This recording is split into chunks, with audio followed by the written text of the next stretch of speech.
Primeira participação do Elivaldo Barbosa já aqui no estúdio do Notícia da Manhã de hoje. Bom dia. Olá, Aline. Muito bom dia para você que nos acompanha nesta terça-feira.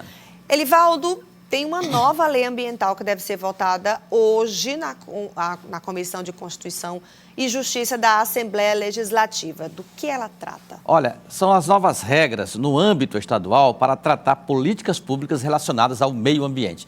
E um dos pontos que pega mais na tramitação dessa lei, ou na proposta dessa lei, dizia respeito, Aline, às, por exemplo, licenças ambientais, muito questionadas por parte de quem precisa, porque são muito demoradas, as decisões, há uma burocracia muito grande, um travamento muitas vezes em empreendimentos que precisam das licenças para que tenham andamento, como por exemplo, voltadas para o agronegócio, tanto nas lavouras como na piscicultura, perfuração de poços, enfim, há sempre uma queixa de que essas declarações, essas certidões, elas são muito demoradas, essas avaliações. Então, a nova lei procurou, no primeiro momento, dar uma destravada, muito embora a Secretaria do Meio Ambiente do Estado e Recursos Hídricos, que é o órgão responsável pela execução das ações voltadas para o meio ambiente, Aline, tem dado uma contribuição muito importante na agilidade nesses pareceres, ou seja, nessas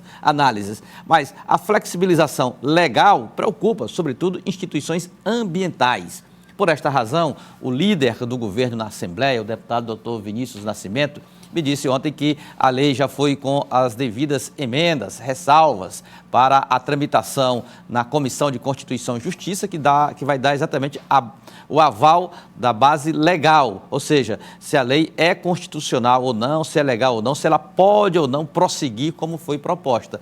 O que muda em relação ao texto original? Através de emendas, deixa não só a SEMAR, a Secretaria do Meio Ambiente e Recursos Hídricos, com autonomia plena para as decisões, como também divide ou partilha essas decisões com o gabinete do governador do estado, ou seja, caberá em instância final ao governador em decisões do tipo decreto, o aval sobre determinadas ações que tenham assim, um maior nível de complexidade em relação ao meio ambiente. Aliás, Aline, essa matéria ela tem sido assim, pauta global quando se trata de meio ambiente, sobretudo licenças ambientais, desmatamentos, exploração de recursos minerais, enfim, tudo relacionado ao meio ambiente tem sido objeto de regras ainda mais rigorosas. Tudo bem, as regras rigorosas ninguém é contra, porém que haja que o governo persiga a agilidade nessas decisões para que isso também não comprometa o processo de desenvolvimento do Estado, né? E essa é a grande queixa. Mas olha, equacionar isso é que é a questão, né? O Piauí ele pode dar sim exemplo de preservação do meio ambiente, até porque hoje ele está no centro de uma discussão em relação a energias renováveis, né? Perfeito. Então, uma lei como essa, ela pode sim ajustar para que tanto beneficie o desenvolvimento, trazendo investidores para cá, como também estimulando a proteção ao meio ambiente. Não é que a lei vai ser, tudo é permitido. Não, absolutamente. Tudo tem que ser normatizado, legalizado. Claro, sem criar amarras ao processo de desenvolvimento. O Piauí está se habilitando. Por exemplo, vamos pegar um caso que foge até da atividade que às vezes é motivo das principais denúncias, reclamações, que é o agro. Mas o caso mesmo das energias renováveis, como você falou. O Piauí está na pauta nacional, num certo protagonismo em relação ao hidrogênio verde. É uma vertente de exploração que depende muito de regulamentações voltadas para o meio ambiente, senão não atrai o capital privado, não atrai investimentos e nem transforma o Estado no que ele pretende ser, ou seja, uma base nacional dessa nova matriz energética ou desse processo chamado de transição energética. Então, a lei ela começa a ser decidida hoje na Comissão de Constituição e Justiça.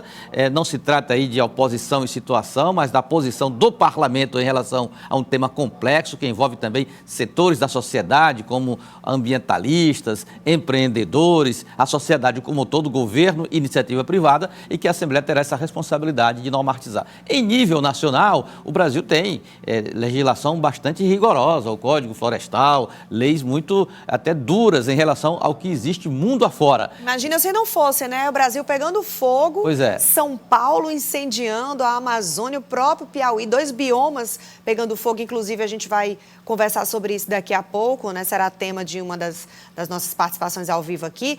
Mas são 2 biomas importantes, que é a Amazônia e os Cerrados.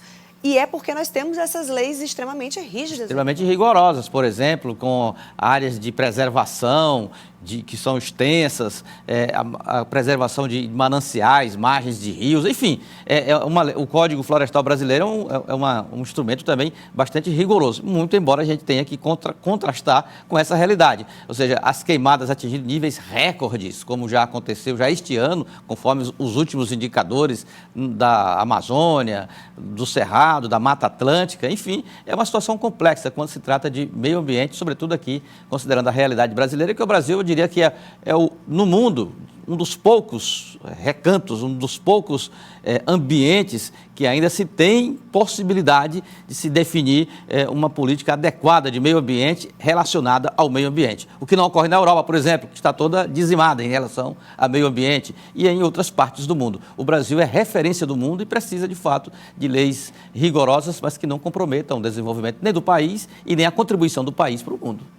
Falando em meio ambiente, o secretário Daniel Oliveira, do Meio Ambiente, esclareceu um afastamento do cargo autorizado em decreto pelo governador Rafael Fonteles. O problema, Aline, é que nos últimos dias tem dito o seguinte: olha, o secretário Daniel Oliveira caiu, vai ser afastado pelo governador Rafael Fonteles, se afastou, só vai ficar na secretaria até novembro, já tem inclusive decreto neste sentido. Ontem o secretário justificou a saída do governo para participar de um evento importante relacionado à pasta do meio ambiente. Iremos representar o governo do Piauí, o estado do Piauí, na COP de 2024, que acontecerá em novembro no Azerbaijão.